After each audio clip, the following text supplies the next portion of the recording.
Hello, computer science students. Yesterday, the final key for the GATE 2024 computer science has actually been released, in which, when it comes to the computer science, there is only one updation. There was only one updation. That is, in the 30th question, let me take you people to the 30th question.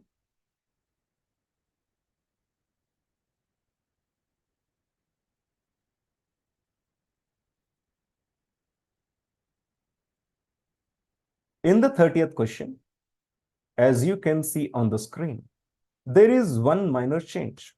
Earlier, solution which was given was A and C.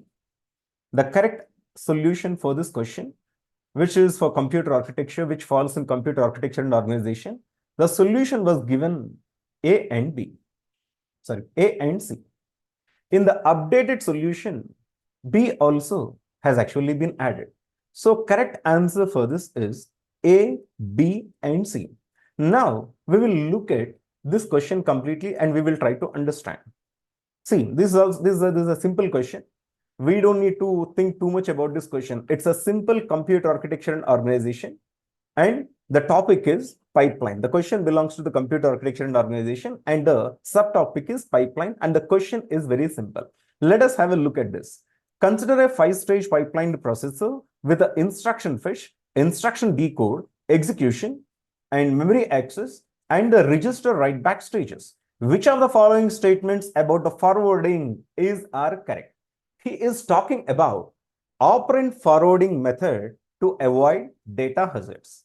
If you actually can recall what exactly is this data forwarding actually is used to avoid the data hazards. When we forward the data, what actually will happen is data will be forwarded from the execution phase to operand fetch phase. If we use data forwarding operand forwarding option, we will be able to reduce the stall cycles.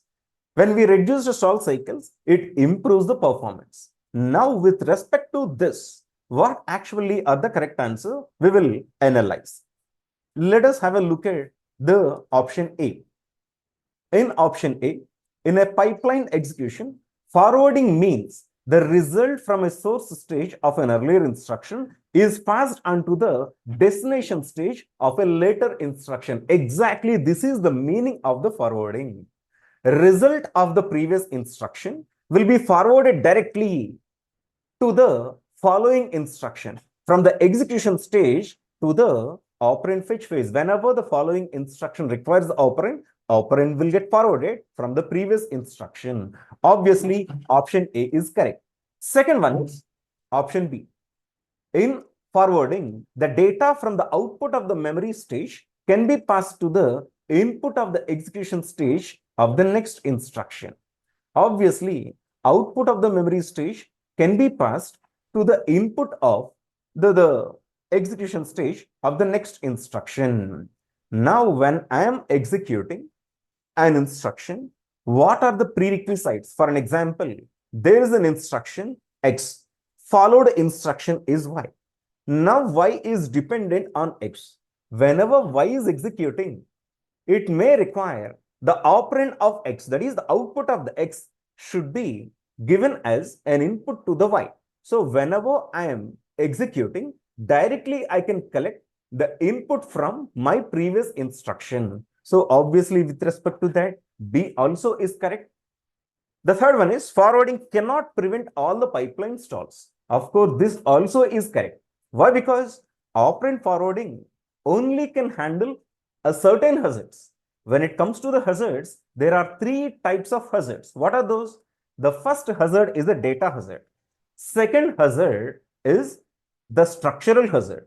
Third hazard is a control hazard. Only data hazards can be handled by using operand forwarding. Control hazard and the structural hazards cannot be handled by the operand forwarding technique. So, if at all stalls are occurring due to the control and a structural hazard, operand forwarding will not be able to help it out. So, obviously, option C also is correct. In this context, I need to rule out option D because have a look at this. Forwarding does not require any extra hardware to retrieve the data from the pipeline stages. This is false. Here we need to find out the true statements. Option D will definitely be false.